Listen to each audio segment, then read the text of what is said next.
welcome to another episode of the GCSUNScast, the Gold Coast Suns fan show by fans for fans. I'm your host Shane. Thank you for joining me on a late Tuesday night. We've had a bit of a medical emergency in my household, but things are all on track now. And joining me for this episode, as he does every week, Tom, the Twitter warrior, the troll hunter. Now, if he's not out defending the Gold Coast Football Club on Twitter, what are you doing, Tom?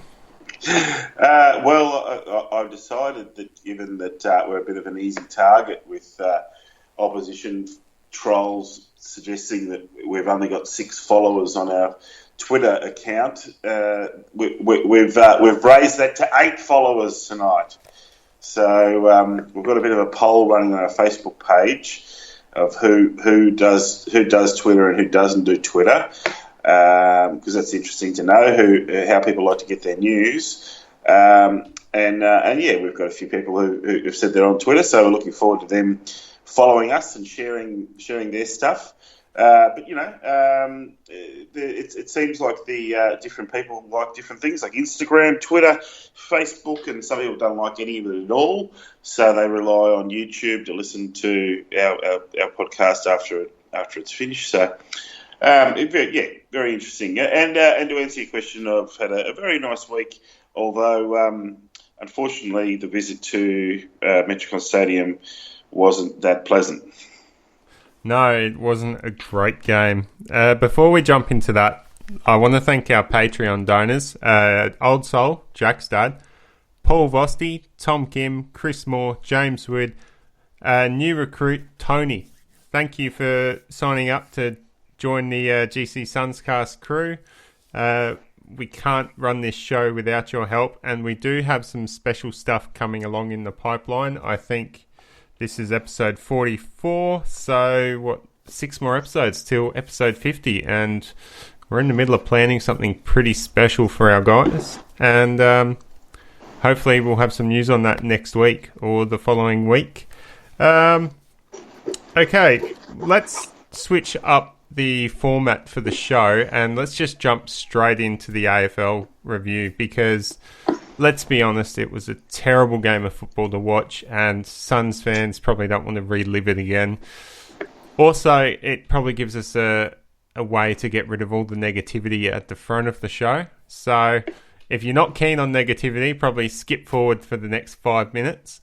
But look, Tom, it was a pretty disgraceful display of football in that first half. Really, there wasn't too much to like. And I think most Suns fans were thinking about leaving at about 10 minutes into the first quarter. Yeah, I'm not a leaver. I don't do it. But I know that people who do, like you, when did you leave? Halftime? No, I stuck around till 3/4 time. I figured at halftime the worst was done. They can't do any worse. We're only going to see a better side of them, and I was right.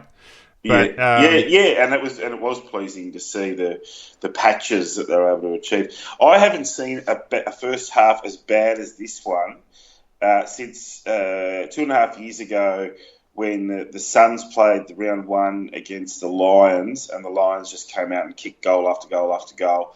And you found out later that Pierce Hanley had just found out that his brother had died, and then. And that was the reason why the players were so flat. And then the Lions, who obviously Hanley had only just come across from them, those players found out at half time because they spoke to Pierce. And then the Lions were flat after half time, and the Suns came back and almost won the game. So I don't know what kind of thing could have happened for them to go out like that, just flat. It may have been just the 2 or 3 goals coming really, really quickly, and then they just dropped their bundle and let all those goals in. I don't know. I'm just speculating. But yeah, either something's happened before the game, or just that Richmond tsunami has just wiped out their confidence, and they've just gone, nah, this is going to be a long day. So are you willing to go with this conspiracy theory on air that you were talking to me about? No, because it could be 2 + 2 = 158. But yeah, just 3 facts that could be connected or not? And the answer is the performance. So the mystery is, is there something internal that they're not telling us about? We know there are things that are happening internally that we're privy to, but we can't talk about because of the sensitivity of where we're getting the information from. So yeah, I mean that's hard enough to keep secrets. Whether it comes out or not, we don't know. The club didn't talk about Calamar Chee's experience. They just let him deal with that with his friends and a bit of social media support. Things like that happen at a club, and it really it's demotivating, and the morale goes down. When you'd like to think the culture at our club this year is quite upbeat, and everything you hear is that, and I saw on Sunday night, the players, they're great guys. They were devastated. Yeah, I suppose it's good in a way for the players to maybe, if there is something personal going on behind the scenes, to keep it away from the media. That probably relieves a bit of pressure for them, but a double-edged sword. At the same time, it sort of breeds speculation and trust issues with the supporter base, and that's something that I think a lot of Suns fans have struggled with in the last few weeks or so, because you just can't seem to get anything from the Suns. Yeah, it is. I mean, they've done so well this year with their media. Really, last year you could see signs of it, and then this year they've really done a great job in producing, informative stuff. It's sort of challenged us to find other things to like I sort of started the year thinking I could be able to write about the AFL team, but the Suns are doing a lot of that and doing it really well. And Tom Boswell from the Gold Coast Bulletin has been writing some really good stuff, really positive stuff, and Cal Toomey did his thing, which we'll talk a bit more about. And so there's now 3 podcasts about the Gold Coast Suns. So there is a thirst for people to get news about this club, and the people are still buying memberships. The support hasn't gone away. There were 16,000 people there. I know a lot of them are Tiger supporters, but how many of them were actually locals who will go to a Suns game if the Suns are playing a good brand of footy? But yeah, I find the club are very closed-mouthed about things that you just wish they'd throw us a sausage, because it's been a bad week, and all that's come out of the club is that Tony Cochrane, who may or may not be our new Patreon, Tony Cochrane's come out and said, "Give us pick one." Yeah, we'll get into that later. Let's just finish off this. This analysis. I'm having a chat with Robbo here in the chat, who's just saying, "Good luck getting any correspondence from the club." Instead of typing it out, I'll just say, "Yeah, I completely agree." Yeah, I don't want to go down that again. I've sort of given up on contacting the club. All right, so let's start off with scores. The final score was 9 goals 458 to 23 goals 12, 150. Big margin there, 92 points. Slightly improved on the halftime score, which was 3 goals 1 to 16 goals 7. So in the second half, the Suns still lost to Richmond with a 6 goal 3 second half, and Richmond 7 goal 5 second half. So still not great, but it was a drastic improvement from the 13 goals that we conceded extra in that first half. McPherson was our only multiple goal scorer with the 2 goals. Wright was a late out with Brodie coming in to replace him. Now, up until half time, I had pretty much given up on selecting a top 3. I was thinking, is this the week we just say stuff it and throw it all out? But then I thought, no, it's going to ruin the integrity of our tips and our selections, our running board. So I took to the a special interest in that second half, paying attention to the players that are doing the hard work, the in and under. One of the biggest complaints about that first half of football was there was no aggression, there was no run, there was no will to get into the contest. They actually looked like witches' hats. Yeah. So, and I mean, any players who were trying, you can't be near the ball all the time. So, the first half statistics were really interesting because the players who were getting most of the ball were obviously defenders. So, you're getting Jesse Joyce and look, a few of these defenders who were getting high possession numbers, and the midfielders weren't getting any of the ball. So it was just an unusual set of circumstances, and nobody was using the ball very well at all. But by the end, there were guys who sort of stood up and they half the team didn't show up and half the team did. Yeah. I guess So the easiest way to say it. Let's jump into the votes then, Tom. Let's get this over and done with. My first vote, 1 point, goes to the player with the number one pressure acts for the Suns, and that was Darcy McPherson. So he had 31 pressure acts to go along with his 2 goals, 24 disposals, and he was operating at 75% disposal efficiency, so he was using the ball really well in what was wet weather. My second vote goes to co-captain Jared Witts. He was number 1 on the field for the Suns for contested possessions with 15. Had 19 disposals and a goal to go with that. And finally, my 3 votes goes to the other co-captain, David Swallow. He was number 1 on the ground for the Suns with metres gained, 509. He had 30 disposals, 1 goal, 73% disposal efficiency. So our captains really stood up, and they weren't afraid to get in there, get their hands dirty. And the same goes with McPherson. It's one of the traits we love about McPherson is he's just not afraid to throw his weight around, what little he does, and get in there, dive under packs, show the aggression, lay hard tackles, and that was something that the Suns have desperately needed. And it was evident on the first half of that game against Richmond that no one out there was prepared to do it except a handful. And that's not enough for a game of football. No, it isn't. And look, if I had gone first, my 3 votes would have been exactly the same. I'm going to switch out McPherson because there were probably 2 other blokes who deserve to be in the top 5 there. Swallow, clearly 3 votes. Actually, should not really clearly because Witsy was great.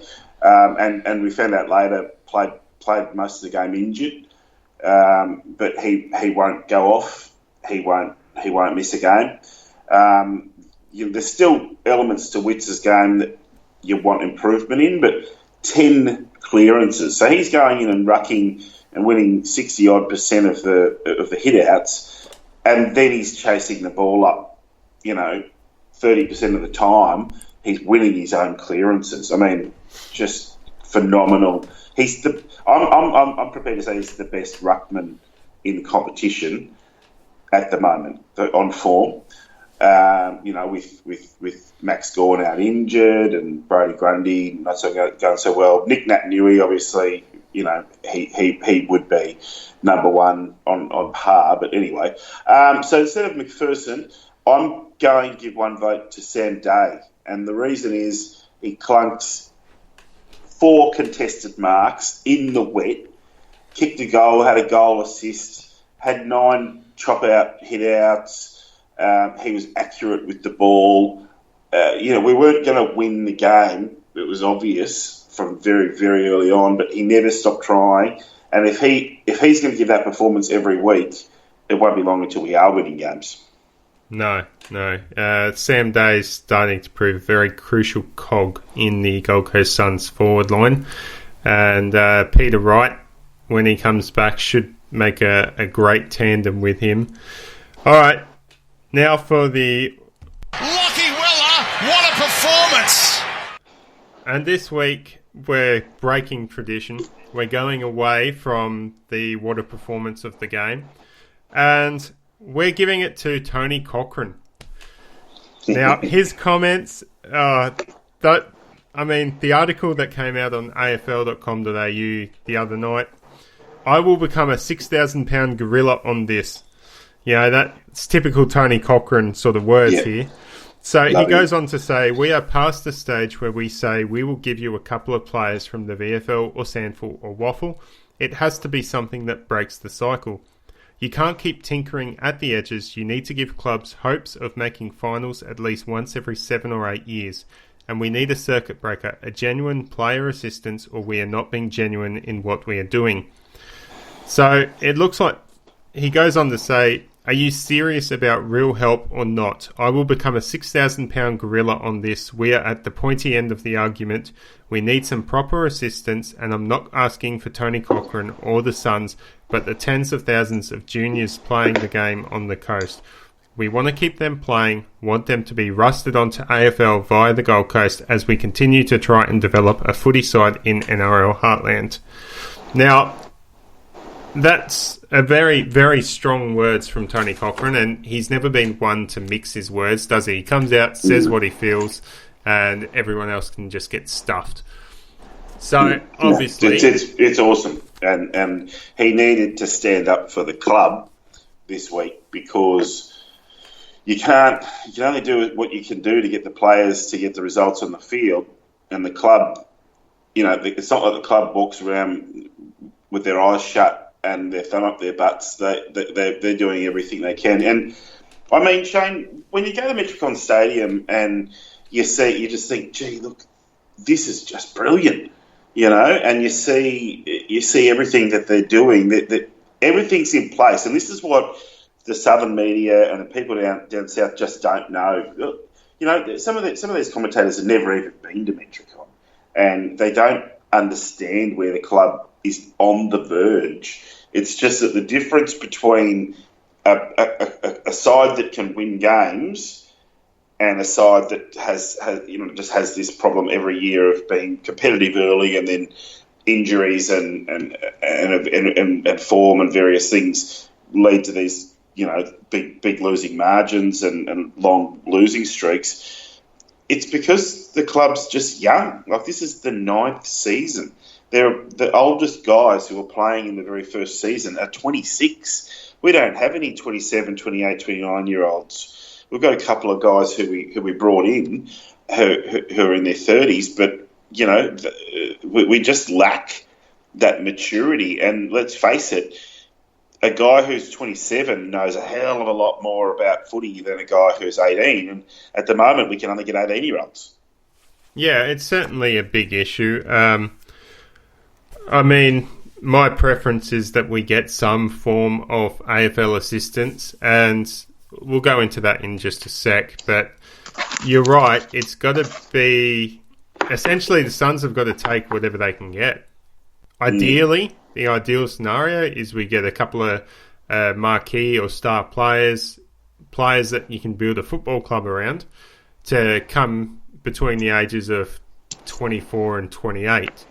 But realistically, they have to agree to want to come up to the Suns, and that's a very hard selling point. And then on top of that, you probably, at that age group, you've probably got to try and facilitate a trade with a club. So that makes it near impossible for that to happen. Now, the second part of that... Hang on, Tom. The second part of that is you've got your players in the 28 age group or over.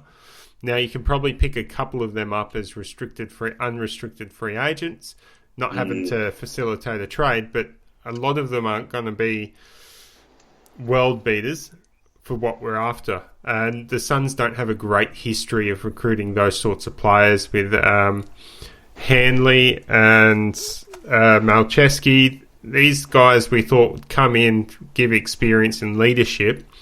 They've just sort of broken down. Their bodies haven't been able to live up to carrying a team such as the Gold Coast Suns.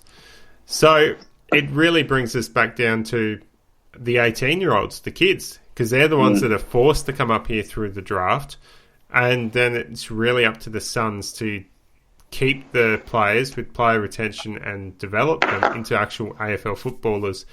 Now, for the first time in the club's history, we are up in the top bracket of spending for player development and welfare.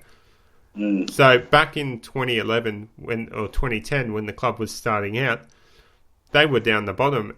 You can't get a team full of 18-year-olds and help them if you're not spending enough money on them to develop them and to keep them happy and support them living away from home for, in most cases, the first time. Yeah, you're absolutely right. And the clubs that started looking after their younger players better are clubs like the Western Bulldogs and Richmond Tigers. But even GWS, in their first years, they had pretty much bought a compound, and the players were living in a unit compound together for the first few years. It just blows your mind how differently the two clubs were set up, and the AFL is the stakeholder.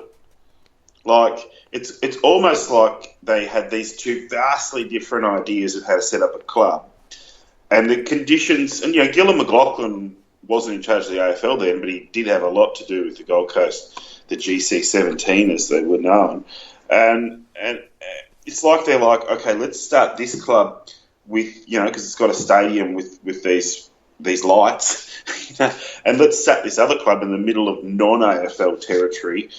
And we're going to have to. What are we going to have to do? And history's showed us that the Suns were set up how they were set up and just told to sink or swim. And GWS was set up with people who demanded to have this extra stuff, and they got people like Kevin Sheedy just got what they asked for because they're so well respected. And God knows what the AFL was thinking in not setting them up or giving, because we've talked about it before. The GWS got better.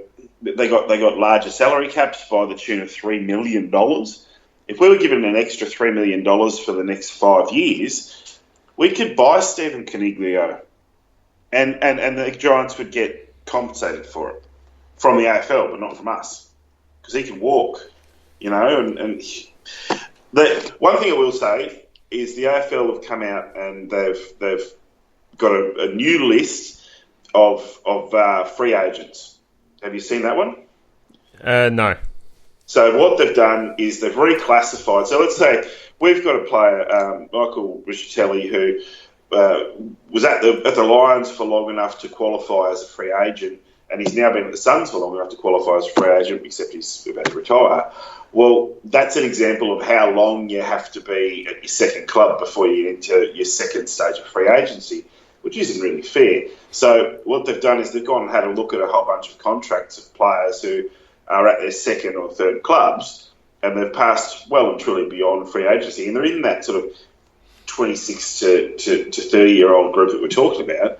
And so Sam Day's a good example of that one. So but they've classified him now as a restricted free agent. He was unrestricted, so they've made him harder to poach. You know what I mean? And there are other guys like Dart Thomas is probably going to retire as well, but he's another example of someone who you couldn't just get him in free agency. You had to negotiate with the club, and they could say no, get stuffed. So there's a lot more players in the pool now, but the talent this year, the talent's not there. There aren't any Tom Lynch's or Stephen Mays in the pool, apart from at the very top there, that Stephen Coniglio, who, if we could get him, half our problems are solved, and we'd probably be making finals within 2 years. But what have we got to lure him? How are we going to get him? Yeah, it's the biggest issue for the Suns. I mean, you've got Wayne Carey coming out last night saying the Suns should be given a priority pick, but then they should be forced to trade that. Now, that's all well and good, but when other clubs know you're forced to trade a pick, suddenly that pick loses value. Now, even if it was pick one, we were given a pick at the start of the draft, but even before our own pick, and we were told we have to trade that pick. Suddenly, that pick one isn't really worth pick one anymore, because the other clubs are going to know that the best offer will get it. It doesn't have to be pick 2, it doesn't have to be pick 3, it doesn't have to be pick 4. And most of the chances are it would be a pick that we'd get back for it. That's what happened with the GWS mini draft. They ended up just trading all these mini draft selections that they were forced to trade for draft picks. And they just loaded up on draft picks. And that's because they couldn't convince players to come up to the club. So, the Suns don't have it's all well and good to say that. It's the right idea. But the AFL and the clubs don't have the power to force players to go and play at certain locations. Yeah, and it's a real American idea, isn't it? Where every teenager who has aspirations to go off to college could potentially be going to the other side of the world, or sorry, the other side of the country, or the other side of the world, you know. But yeah, Americans, they're very much happy to do that. So when you look at, you know, NBA and the NFL, where they get drafted to where they get drafted to, and they're happy to go there. Yeah, whether and it's honestly, it's only a matter of Dallas, you know? It's honestly only a matter of time before the AFL follows suit. It has to be done for the equality of the competition, not just for the Suns, but for everyone's sake. Even if it's restricted up until like the first 5 years or something, they don't have a say.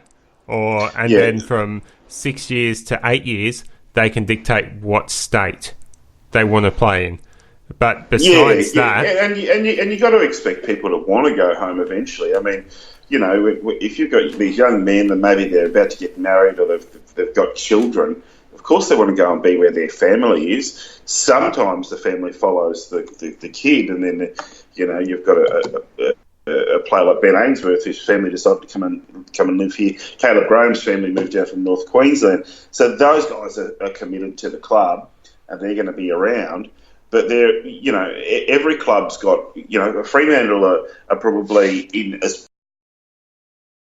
the Suns, except on field. Well, they didn't go very well on the weekend, arguably worse than we did. But their 25 years without winning a grand final is hellish for them, and they keep on losing players back to the eastern states every year. Okay, their talent drain is just terrible. So, yeah. I mean, one solution is to lift the draft age, because we're getting all these 18-year-olds, and we're getting more 18-year-olds than anyone else. Well, we're looking at specific things for the Gold Coast Suns in particular. Now, let's get back on track. Old Soul in the chat is saying more priority access to state league players. It's going to be more misses than hits, but the successes will be mature-bodied players grateful for opportunities. R.E. Sure. Collins and Holman. So he makes a good point there. And I think the mature age selections we got last year really made a difference. Although you and I weren't too happy that they were still included under the cap and the list spots. We were given more rookie spots, I think, but these players I'm pretty sure are on the senior list. Now, the query with getting priority access again to state league players this year, we've already had a section of that pool of eligible players taken from the mid-season draft. So blokes like Dunkley and who we claimed up, Mitch Reardon, the Noble fella from SANFL that went to Collingwood, there wasn't too many experienced footballers that were taken. I think Carlton picked up one bloke that used to play for Freo. That's the only one that springs to mind. I think there was probably another couple there. But it just sort of shows that there isn't that much of a market for them this year. If Gold Coast went to that and thought the best player they can get at pick 2 was Mitch Reardon, a young 18-year-old who didn't get drafted last year, well, that sort of says something about the quality of senior talent that they could get from that sort of priority selection.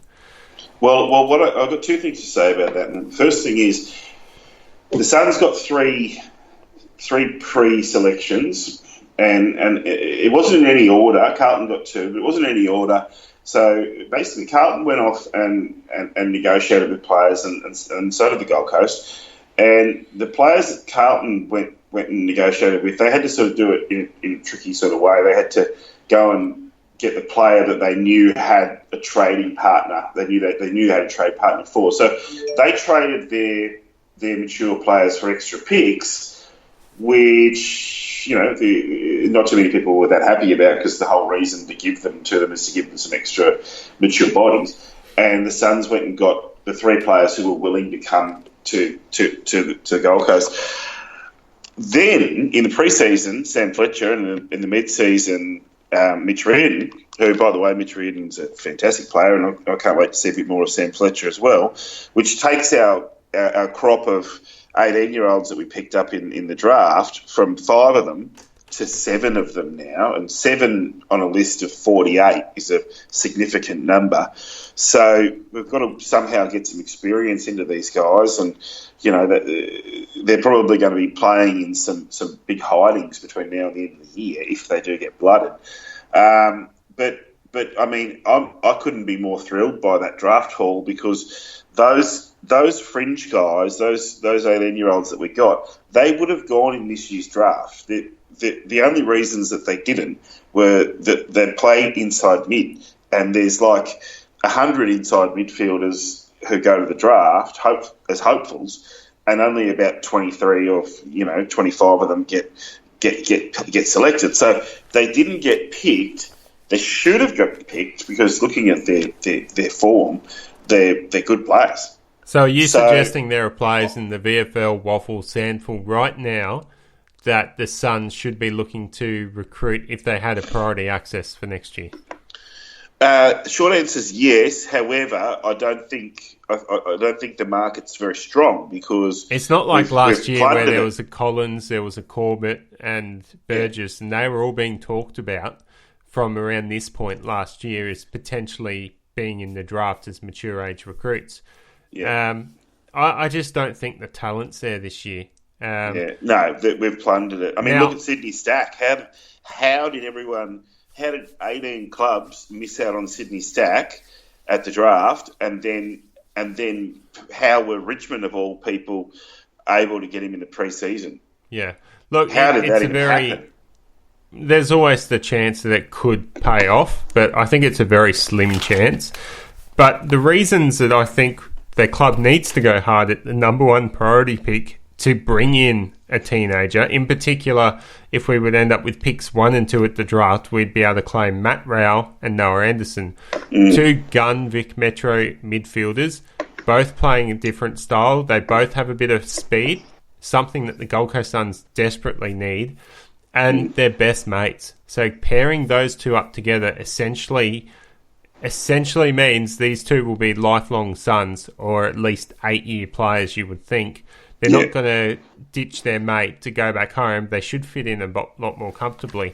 But even then, let's go into this. I actually think we need to look at the Gold Coast Suns right now as the second year of a rebuild. So we need to start comparing them back to 2012. Because looking at the stats, you've got the 2011 season, they had a difference of 821 points scored between them. But scored from... this was the percentage. I'll just go from the percentage. It was a 54.36% in 2011. And 2012 jumped up to 57.84%. Now, in 2018, the Suns dropped back down to a 62%. And 2019, they're currently up to 67.1%. Now, might I say, these figures are all taken from the ladder at this exact point in those years. So currently, the Suns are on about the same trajectory of improvement from what they were in 2011 to 2012 and from 2018 to 2019.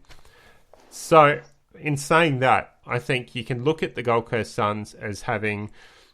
They've basically wiped the slate clean with all their off-field administration problems. We now have the right coaches in place. We have the right support staff in place. We have the right facilities in place now. We have the right board level with Mark Evans up there knowing what needs to be done, having run a successful football club in Hawthorn. And we now also have the right amount of resources being devoted to player welfare and development for the Gold Coast Suns to actually support a young team. As we discussed a bit earlier, they weren't set up to support a young team with the amount they were spending on. So this all leads to signs that now more than ever is the right time for the Gold Coast Suns to load up on young kids. Even if it is just the one priority pick, we get the first two players in the draft, Raul and Anderson, chuck in a player we get from the Brisbane compensation pick. Jack Mutton at this stage looks like he's going to go, but either way, his pick or a later pick would be used to claim Connor Bedarick, who looks like an absolute star player for the Suns. And then on top of that, there's a bunch of other academy players that we could be selecting: Fitzroy Greenwall, Matt Conroy, Dirk Conan. There's more, isn't there, Tom? There are, and the other thing we could do with those guys is so Conroy and Conan are 19, so and they may even attract bids because I think they're that good and they're going to be playing NEAFL from this week onwards. So the 18-year-olds like Ashton Crossley or Josh Gore, they might just get stashed because this year's a golden year for the academy, and you're quite right. Now or never, you've got to get your young guys from somewhere. And if you've already half developed this crew, now these guys who've just come from the Allies, they beat Vic Metro and they had a really good carnival, and these Suns guys were the best players in the Allies team, and there's 6 of them, and if we pick up 3, I would not be surprised. Okay. So just quickly, Tom, Ace is the one who we can just stash on the category B. Yeah. And he doesn't cost us anything, and he's guaranteed. So there's 2 definites. Yeah, just quickly, Tom, we need to wrap this up and get into the NEAFL. We've got about 5 minutes left. Yeah. Just quickly, the Lions comparison that's being made to the Gold Coast Suns in their rebuild year. Is there an actual comparison there, or should we be looking at a rebuild of what Melbourne went through? Yeah, I think the Lions comparison is well. There's 2 things happening here. So the Lions had 6 players all just say, "Nah, you've sacked the coach. We don't believe in the club anymore. We want to go home." So they lost just all that investment all at once. The Suns, on the other hand, have been losing players in pairs, and so. And don't forget, Voss was sacked in 2013 and McKenna was sacked in 2014. So that's where the comparison of maybe the Suns are a year behind in the rebuild. I'm interested to note, Old Soul was saying on the chat that he'd argue that it's our first year of rebuilding.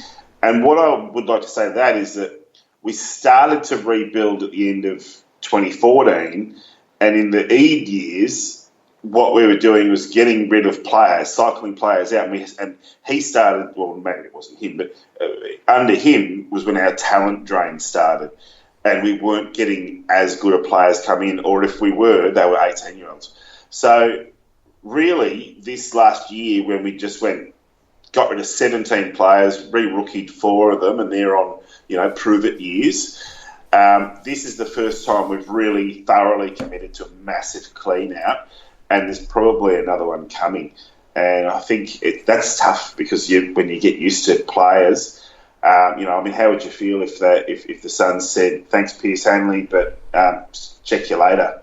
Michael Barlow it's style. Always tough, and that's why we don't really like to speculate on players leaving or coming because it does have a greater impact talking with their family members, just the sort of...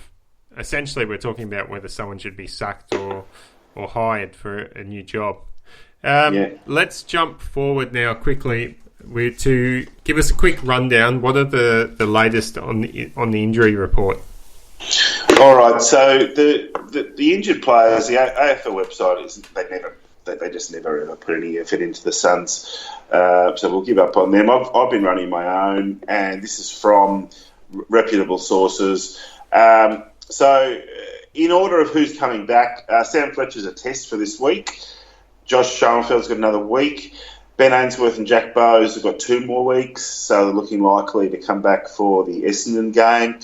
Aaron Young, too early to really tell the severity, but it could be a little while. Same with Will Powell, which is really bad news for those two because Young might have come into the side this week. Nick Holman with his back issues is indefinite. He could miss the rest of the season or he could be back. And Braden Crossley's on some personal leave. And then today you've discovered the scoop. Jack Martin appears in hospital with a broken ring finger on his right hand. So, that doesn't look very good. And, of course, we've got Rory Thompson, Harrison Wigg, Callum Archie and Sam Collins who are done for the year. So that's 5 guys out of 48 done for the year, and we don't know about the rest of them. But there's 4 guys coming back soon. So, yeah, it's not terrible. But the depth is there at the moment in the NEAFL side. The Gold Coast Suns defeated Bredland 87-46. Young kicked 3 goals, 29 disposals and 10 marks. Nichols had 2 goals as well. And it was a team performance from the NEAFL side, wasn't it, Tom? We've got Dawson, Riscatelli with 30-plus disposals. George Holland-Smith, Murdoch as well looked good. Lemons looked good. And Reardon. Give us a quick rundown of Reardon before we finish up. Yeah, look, obviously with the talent around him, they're gonna be there for him. So it's a really good mix at the moment with the AFL players with that experience like Holland Smith and Jordan Murdoch who've come from the Geelong system. But he's looking as good as them. And it's his second game against men. He's a really classy unit. He hits them hard and they stay hit. He tackles all day. He finds himself in the right place. He kicked a really nice goal in a time of the game where we really needed to keep on building the thing. You can watch they're not exactly highlights, it's just really all the goals, and it goes for 7 minutes. I've shared it on the Facebook page. You can watch it on the NEAFL site, and you can see what we're talking about. The Suns NEAFL team they haven't made it official, but Tate Kassler, I think is how you say his name. He's one of the new assistant coaches, and he's been having a lot more influence on the game plan for the NEAFL side. And the game plan is kind of what the senior team's been trying to play with. You've noticed a bit more of this switching of the ball, which hasn't happened in the Jew era, and a bit more of players leading up to market sort of off half back, and they're trying to put a few things into the game plan that doesn't involve just kicking up the line and allowing the opposition just to flood that area of the field. So the NEAFL team is successfully achieving it, and the AFL team are finding it difficult. But it's I think the NEAFL side right now is really good at showing the players what they need to be able to do, and then when the opportunity comes, they'll go to the AFL side knowing what the game plan is and being in winning form, which, as we know, it's the only thing we've got to bloody cheer about at the moment. So, backline's going really well. You could see any of those guys. You could see Jack Leslie might get his chance even this week. Although Tom Lynch of the Adelaide variety is injured and won't be playing. So the Adelaide may not have the super tall forward line that we're used to. Or they may. We don't know what they're going to pick. Even Caleb Graham could be in line for a senior call up. It's Indigenous round for NIDOC week, so you'd be hoping that Sean Lemons would be in the picture because we know that what he brings to the team. But a lot of good things happening in the NEAFL. They're finally in the top 6. But after the next 6 games for the NEAFL, Sydney Uni this week. Sydney Uni are our main opponent for that 6th spot, so beating them will put a gap between us. Yeah. And then we've got to play all the AFL aligned teams twice. All right, well, fantastic. Thanks for that NEAFL rundown, Tom. Well, that's the end of the episode. Thanks for tuning in. Go Suns!